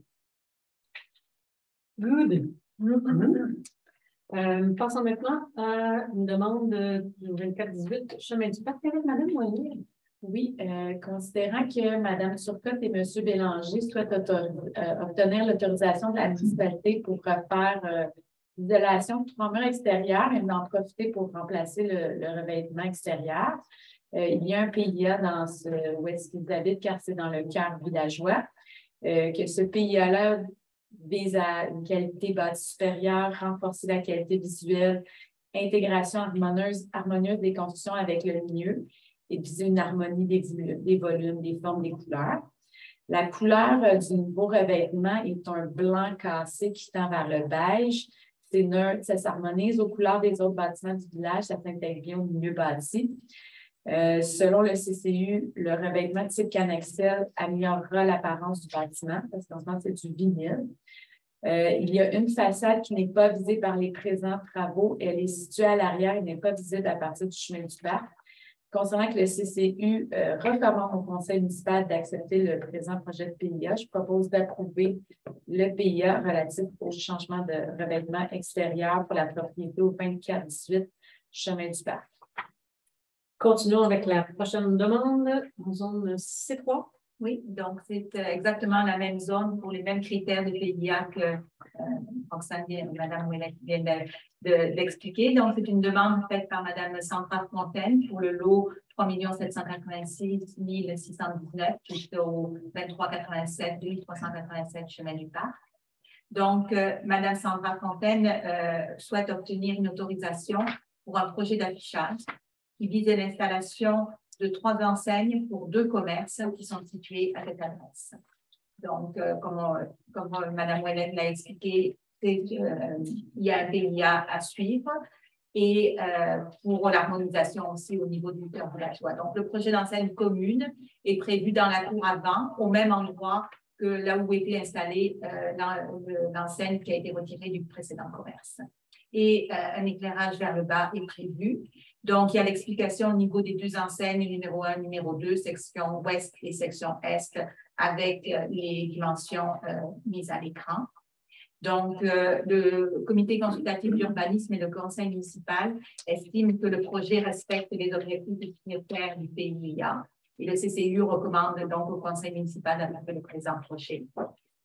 Les membres du conseil qui sont présents ont pris acte de la recommandation. Donc, je propose d'approuver le présent projet de PIA relatif au projet d'affichage des 2 commerces au 2387 chemin du parc et de faire parvenir la présente résolution de Mme Sandra Fontaine qui vient d'apprendre la bonne nouvelle en ligne puisqu'elle est avec nous. Voilà. Salutations. Alors, il y a un autre commerce qui a fait une demande au 23-29 et puis je pense que c'est M. Bousquet. Ah, excusez! Ça concerne le commerce qui est situé au coin de chemin Baisse et chemin du Parc. La demande a été présentée par M. Christian Denis, qui est le commerce chez Dora. Il demande de construire une remise de jardin de 8 par 12, qui a une hauteur de 8 pieds. Et on a toujours les mêmes critères pour la zone 3 qui est visée par le PIA. Le CCU estime que les couleurs demandées, les couleurs qui sont projetées pour le bâtiment sont neutres, soit on parle d'un gris sur les murs, de blanc pour les cadrages et brun foncé pour la toiture. Donc, ça s'intègre bien dans le cœur villageois. On voit également que la remise sera à l'arrière de la headset qu'on peut voir, là. Donc, le fait qu'il y ait une headset sur la propriété d'une hauteur à peu près 4 pieds, ça permet justement de limiter la vue du bâtiment pour ceux qui passent, les gens qui passent sur le chemin du parc. Et pour ce qui est des matériaux utilisés, ça va être du bois pour les murs et du barreau d'asphalte, comme je mentionnais, pour la toiture. Donc, le comité d'urbanisme et le conseil estiment que le projet respecte les objectifs et critères du PIA. C'est pourquoi je propose d'approuver le présent projet relatif à la construction de la remise dans la cour arrière pour le 23-29 chemin du Parc. Merci, ça convient à tout le monde toujours. Alors, on y va donc avec la contribution fin de parc qui clôturerait la section de l'urbanisme. J'invite M. Brisson. Alors, il s'agit des contributions pour fin de parc, terrain de jeu et espace naturel de 10 qui s'applique à l'ensemble du territoire de la municipalité. Et également la superficie additionnelle, la contribution additionnelle aux fins d'espace vert dans le secteur central de la municipalité. Alors, la première demande est un projet de construction de Valérie Lacroix et Cédric Doyon-Besse sur la rue de l'Impasse du Cap. Dans ce dossier-là, les 10 avaient déjà été, la contribution avait déjà été assumée au moment de l'opération cadastrale. Et pour ce qui est du 15 la municipalité considère que ce n'est pas un terrain d'intérêt suffisant pour les objectifs qui sont poursuivis. Donc, il n'y a pas de contributions qui seront demandées sur ce projet-là. Ensuite, dans les projets d'opération cadastrale, on appelle de lotissement. Alors, Francine Fontaine, Véronique Forêt et Maxime Forêt sur le chemin des Mulots. Alors, pour ce qui est du 10 il restait un 5 qui était applicable et le 5 en question sera demandé en argent et non pas en terrain. Et pour ce qui est du 15 il ne s'applique pas dans ce secteur-là. L'autre dossier, M. Paul Gilbert sur la chaîne des Lacs dans le coin de la rue des Pionniers. Le 10 effectivement, ne sera pas qu'en terrain, mais en argent. Et le 15 ne s'applique pas. L'autre dossier, station Mont-des-Trois-Lacs Offer incorporée sur le chemin des Bûcherons près de la route 220. Donc, à ce moment-là, il y a un 10 du lot projeté qui sera pris en terrain à un endroit déterminé par la municipalité et le 15 ne s'applique pas. Alors, la proposition est d'autoriser la greffière à signer les promesses de cession, mandater les notaires Bégin et Pomerleau afin de rédiger et de publier l'acte de transfert de propriété dans le dernier dossier et autoriser une dépense au montant de 1 000 à cette fin. Et finalement, autoriser la mairesse, ou en son absence, la mairesse suivante et la greffière à signer le contrat d'acquisition dans le dernier dossier. Merci. Alors, voirie infrastructure, on va essayer de prendre un rythme, une synthèse avec le 6.1, avec M. Lauzon. Oui, on va parler. D'accord.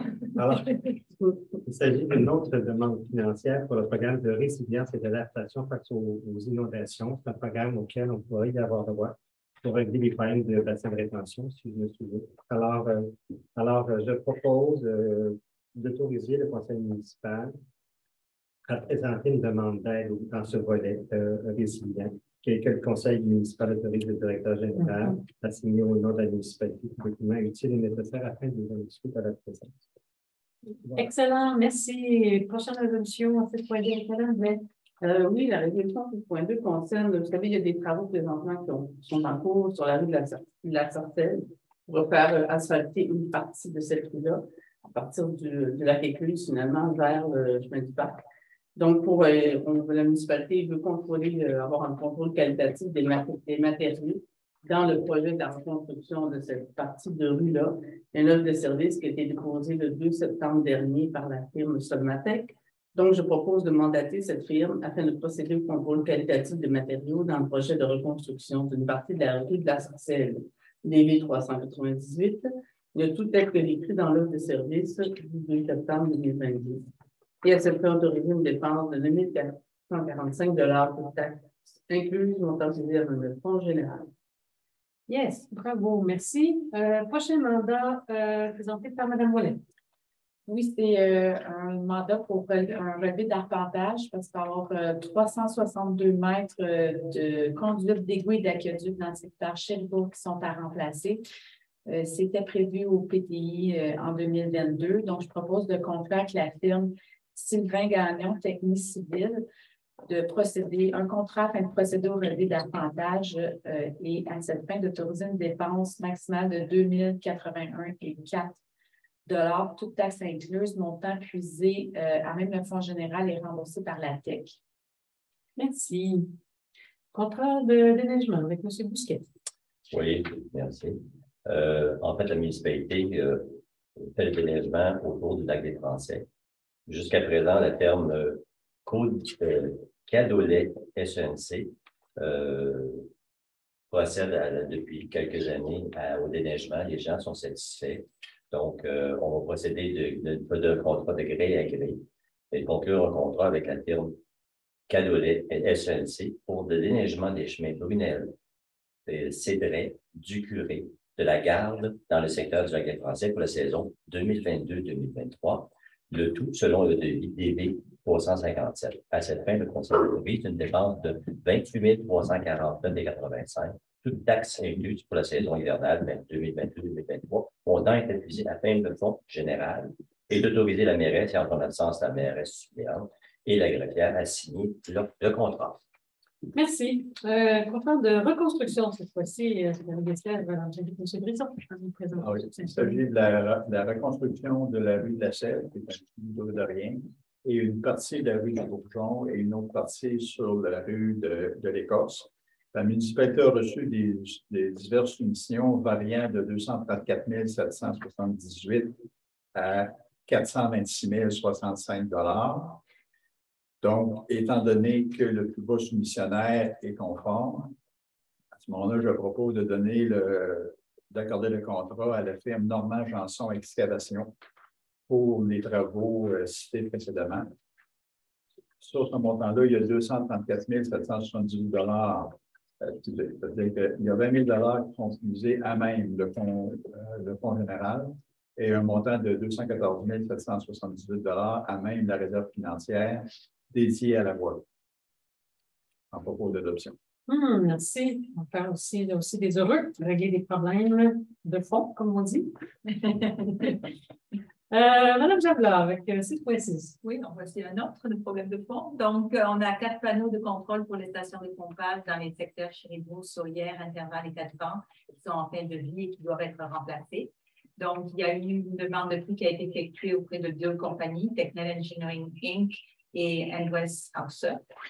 Et c'est donc la compagnie Technel Engineering qui avait le plus bas prix, le plus bas soumissionnaire, le plus bas prix. Donc, je propose d'acheter de la compagnie Technel Engineering Inc. 4 sondes de niveau pour les stations de pompage, telles que décrit à la soumission datée du 22 septembre 2022, pour un montant de 4 093,80 sous toute taxe incluse, avec le fonds général et remboursé par la TEC 2023. Merci. Alors, des ponceaux maintenant. Alors là aussi, on est souterrain un peu. Alors, il s'agit de remplacer 3 ponceaux sur les rues de l'Écosse, du Bourgeon et de la Grève. Alors, nous avons demandé 4 prix, vous les avez à l'écran, et je propose d'acheter de la compagnie de plus bas soumissionnaire, donc Centre du ponceau Courval, 3 ponceaux pour la somme de 8 642 $ et 67 sous. Le prix tel que décrit à la soumission, montant épuisé à même la réserve financière des petits à la voie. Voilà. Merci, M. Lauzon. Donc, achat de camionnettes maintenant. Oui. On passe dans le domaine des véhicules. On avait commandé, la municipalité avait commandé une camionnette Chevrolet Silverado. Malheureusement, le fournisseur qui est Dion Chevrolet Buick GMC n'a pas pu livrer. Il ne peut pas livrer prochainement ce fameux Chevrolet, mais on a besoin d'un. Donc, en attendant, on va, comme il ne peut pas le livrer, on propose que la municipalité annule l'achat de la camionnette Chevrolet Silverado 1500 Custom Trail du concessionnaire Dion Chevrolet Buick, tel que écrit aux résolutions 2022-0384, et d'abroger la même résolution à toute fin que de droit. Ce qui nous amène à la prochaine, qui est l'achat d'une camionnette Dodge Ram 1500. Considérant la municipalité doit acquérir une camionnette pour le service de voirie, considérant que la soumission déposée, comme j'ai mentionné, indique l'outil incorporé en date du 22 septembre 2022, considérant le règlement 966 sur la gestion contractuelle de la municipalité du canton d'Orford, je propose d'acheter une camionnette Dodge Ram 1500 2022 de la compagnie NY Cloutier Incorporé, tel que décrit à sa soumission déposée le 22 septembre 2022 pour la somme de 58 907,44 toutes taxes incluses, montant étant accusé à même le fonds de roulement et remboursé sur une période de 10 ans. Merci, M. Bousquet. Prochain mandat, le dernier d'effectif, avec Mme Gerland. Donc, la municipalité doit remplacer des conduits d'égouts et d'aqueducs sur une longueur d'environ 775 mètres dans le secteur Chériveau. Les conduites à reconstruire sont localisées sous ou en bordure de route avec des services, les deux services égouts sanitaires et aqueducs ainsi que des fossés. Une demande de prix a été effectuée auprès des trois firmes EISP, Solmatec et Englobe. Et c'est la firme Solmatec qui est le plus bas soumissionnaire. Donc, je propose de mandater la firme Solmatec afin de procéder à l'étude géotechnique et à l'étude de caractérisation environnementale des tronçons en rouge sur le plan qui est proposé en annexe pour un montant de 38 516,53 toutes taxes incluses, tel que décrit dans la soumission du 27 septembre 2022. Et le montant est puisé à fond, au fonds général et remboursé par la FEC 2019-2020. Deux soumissions très proches. Hein? Oui. Alors, la prochaine résolution est présentée par Mme Moyen. Oui, il s'agit d'une entente de service pour l'application survie mobile COCA 2023-2025. Considérant que la municipalité désire que le service des incendies utilise cette application, je propose d'autoriser la mairesse ou en son absence la mairesse suppléante et la greffière à signer l'entente de service application survie mobile COCA, laquelle est jointe à la présente résolution. Merci beaucoup. Alors, nous terminerions avant d'aller aux correspondances et à la période de questions sur les sujets avec l'adoption du règlement 951-6 présenté par Mme Blais. Et oui, écoutez, l'article 117.1 de la loi sur l'aménagement et l'urbanisme permet justement à la municipalité de prescrire les conditions préalables à l'approbation d'un plan relatif soit à une opération cadastrale ou à la délivrance d'un permis de construction pour permettre justement d'établir l'établissement, le maintien, l'amélioration de parcs et de terrains de jeu et la préservation d'espaces naturels. De plus, l'article 117.4 de cette même loi permet d'exiger une superficie supérieure à 10 du site lorsque le terrain correspond justement à un espace vert et est situé dans un secteur central de la municipalité. La municipalité a adopté le règlement 951-1 en mars 2021 pour déterminer un secteur central et prescrire la possibilité justement pour le secteur central, lorsque nous sommes dans un espace vert, d'aller chercher 15 de superficie du terrain. La municipalité a reçu plusieurs commentaires à l'égard de l'application de ce règlement et par le règlement 951-6, la municipalité veut apporter justement des précisions pour déterminer quelles sont les situations qui sont assujetties à la contribution de 15 dans le secteur central. Considérant qu'il y a un avis de motion qui a été donné le 1er août 2022 par Mme Javla, que le projet de règlement a été adopté à la séance du 1er août, cette même séance, qu'il y a eu une consultation publique le 8 septembre dernier, à laquelle ont participé des citoyens, et considérant que tous les membres du Conseil renoncent à la lecture du présent règlement. Donc, je propose d'adopter le règlement 951-6 sans pour autant en faire la lecture. Dans ce règlement-là, je peux me permettre, et il y a un plan qui est joint, et il y a pour but justement de préciser les secteurs, les terrains dans le secteur central qui sont visés par la contribution de 15 en terrain. Oui, merci. Et puis, vous pouvez trouver sur le site Internet cette carte qui précise exactement les endroits où seront installés. Donc, une amélioration, c'est ce qu'on tente de faire de façon régulière, améliorer les règlements, qu'ils soient de plus en plus clairs et faciles de compréhension et d'application. Alors, merci. Ça nous amène donc en correspondance. Il n'y a rien de spécial.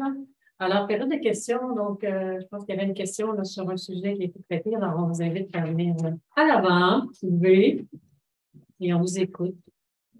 Bonjour, dans ce lien, Marc-Olivier Champagne. Je suis architecte pour notre client ici qui est avec Axel Barbeau-Baudouin. Bonsoir. Gabriel Rançon, citoyen Ottawa aussi, de Justicia. OK. Propriétaire du terrain, du point concernant le chemin, le terrain sur le chemin de fer. Oui, c'est à côté du parc de la Rivière-aux-Stés. 4,5. C'est ça. Voilà. Bon, vous avez émis une recommandation défavorable là, de ce qu'on comprend. Bon, moi, je comprenais au niveau de la présentation que je fais au CCU que la façade avant pouvait peut-être poser des questionnements que j'ai répondu. Là. On parlait de manque de dynamisme peut-être dans la façade. Bon, j'ai expliqué qu'il y avait des retraits, des trous dans cette toiture-là. Il y avait un jeu de lumière intéressant. On reste avec les matériaux sensiblement les mêmes qu'on avait à la présentation du premier CCU. La façade avant, j'ai regardé sur mon dossier ici que j'ai au CCU, qu'on avait présenté avant, ça, c'est la façade avant qu'on a présentée au premier CCU. Ça, c'est la façade avant qu'on a présentée à la nouvelle proposition. C'est sensiblement les mêmes proportions, les mêmes couleurs, les mêmes matériaux. On a un travail de façade qui est différent. Avant, on avait une courbe, c'est vrai, mais cette courbe-là, on ne l'apercevait pas de l'avant parce qu'il y avait une légère portion qui courbait, puis après, ça allait vers la rivière aux Cerises, qui avait causé déjà des questions de CCU. Cette avancée-là vers la rivière aux Cerises, je sais qu'il y a eu beaucoup de questionnements de CCU au niveau de qu'est-ce qu'on va voir, qu'est-ce que les gens du parc vont voir. On avait vu ça comme quand même d'une façon négative de la part de CCU. Finalement, vous aviez accepté le projet. Quand on a présenté un nouveau projet, qui était un projet réduit en termes budgétaires. Nouvelle signature architecturale. Nouvelle signature, mais ce n'est pas juste par un choix de signature, c'est aussi un choix budgétaire, étant donné qu'on a réduit le pied carré de la clinique maintenant, puis qu'on a réduit son empreinte beaucoup sur le site. Là. Avant, on s'étendait sur le site beaucoup plus. Donc là, on voulait savoir, bon, quels étaient les critères qui avaient mené vers le revenu, étant donné qu'on a un projet en façade avant qui est sensiblement similaire à ce qu'on avait avant, puis qu'on travaille avec des matériaux de qualité. On avait proposé 2 matériaux. Là. On voit des panneaux de fibrociment, mais on avait proposé aussi de travailler de la pierre naturelle. Là, puis on demandait au CCU de se positionner là-dessus. Là. Donc, dans notre palette de matériaux, on avait ces 2-là. C'est de la tôle, un revêtement qui est très durable. On a du bois dans les façades pignons, là, si on voit sur les ouvertures. C'est sur les matériaux, en fait, c'est la forme de la toiture, mais ça, c'est... bon, on voit les espèces de lucarnes inversées que certains membres du CCI ont appelées. Là, ils l'ont nommé eux-mêmes comme ça. Donc, ces lucarnes inversées-là viennent donner de la lumière sur la façade. Là. La façade est faite en 2 plans, en fait, au rez-de-chaussée.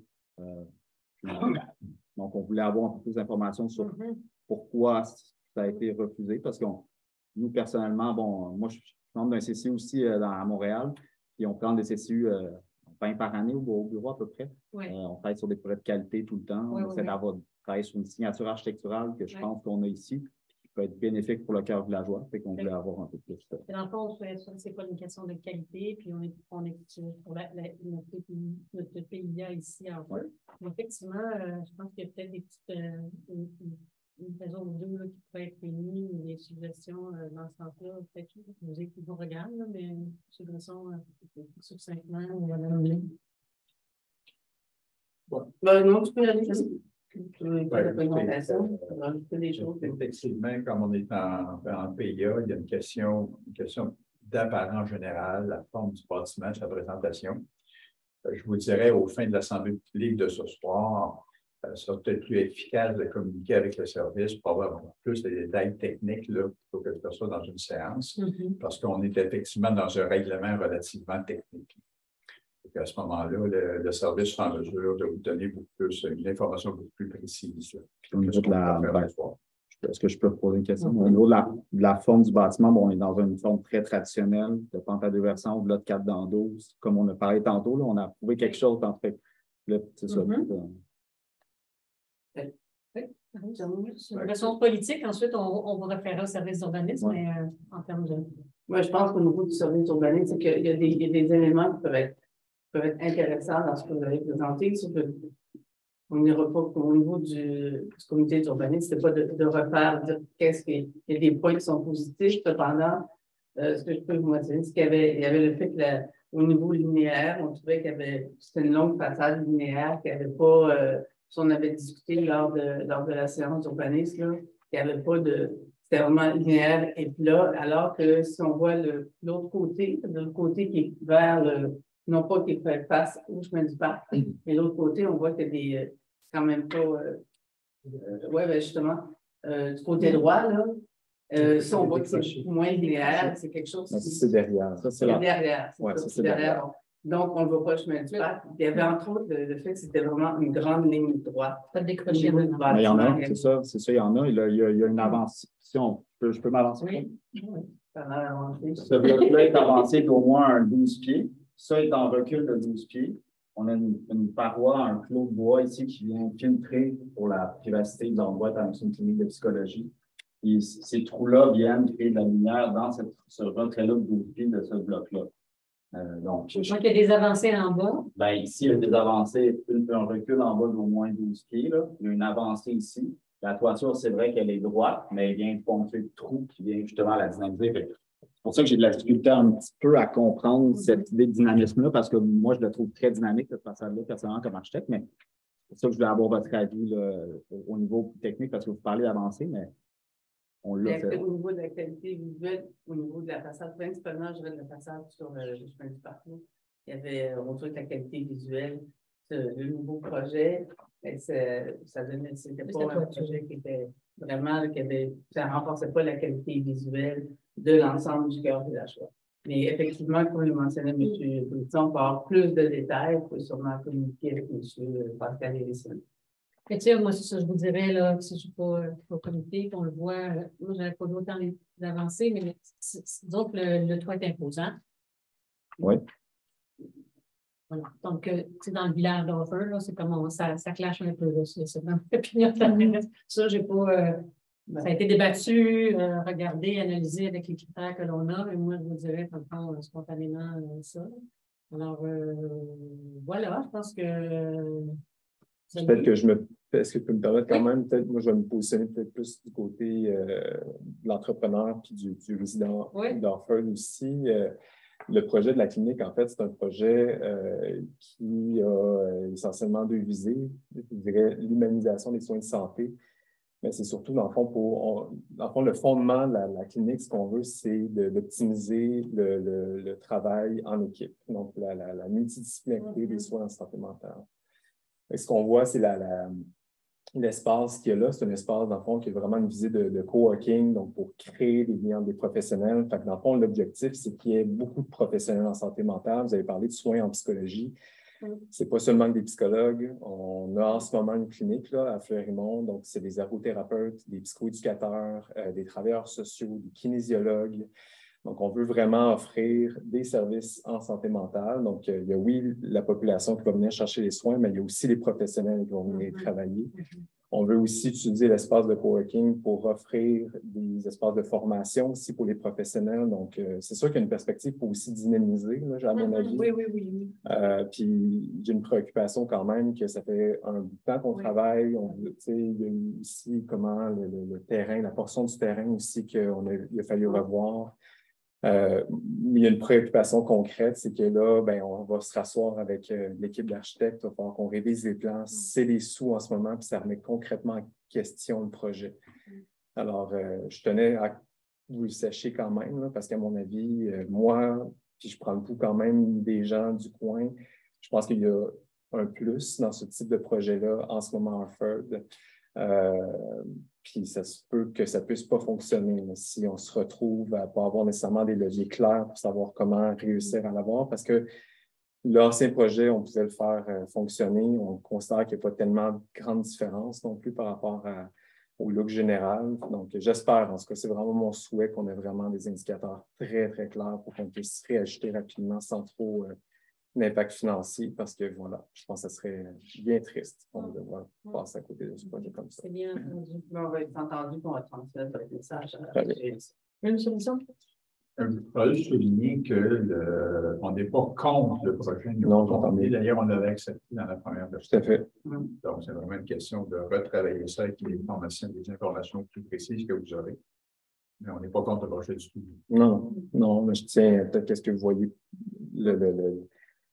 l'éventail, évidemment, de tout ce que ça peut impliquer aussi positivement, mais j'entends que les points, c'est peut-être juste, c'est ça, m'assurer.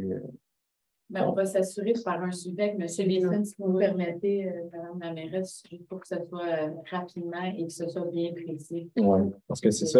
Sans communication. Là. Si on a juste un refus puis on ne sait pas trop, à part dire la toiture, le processus est souvent long parce qu'il faut déposer au CCU, attendre un mois. Ensuite, retourner au conseil, puis dans le fond, là, on ne commencera pas les plans d'exécution avant janvier, février peut-être, et puis le projet, il ne partira pas en printemps. Là. On va trouver des solutions à court terme.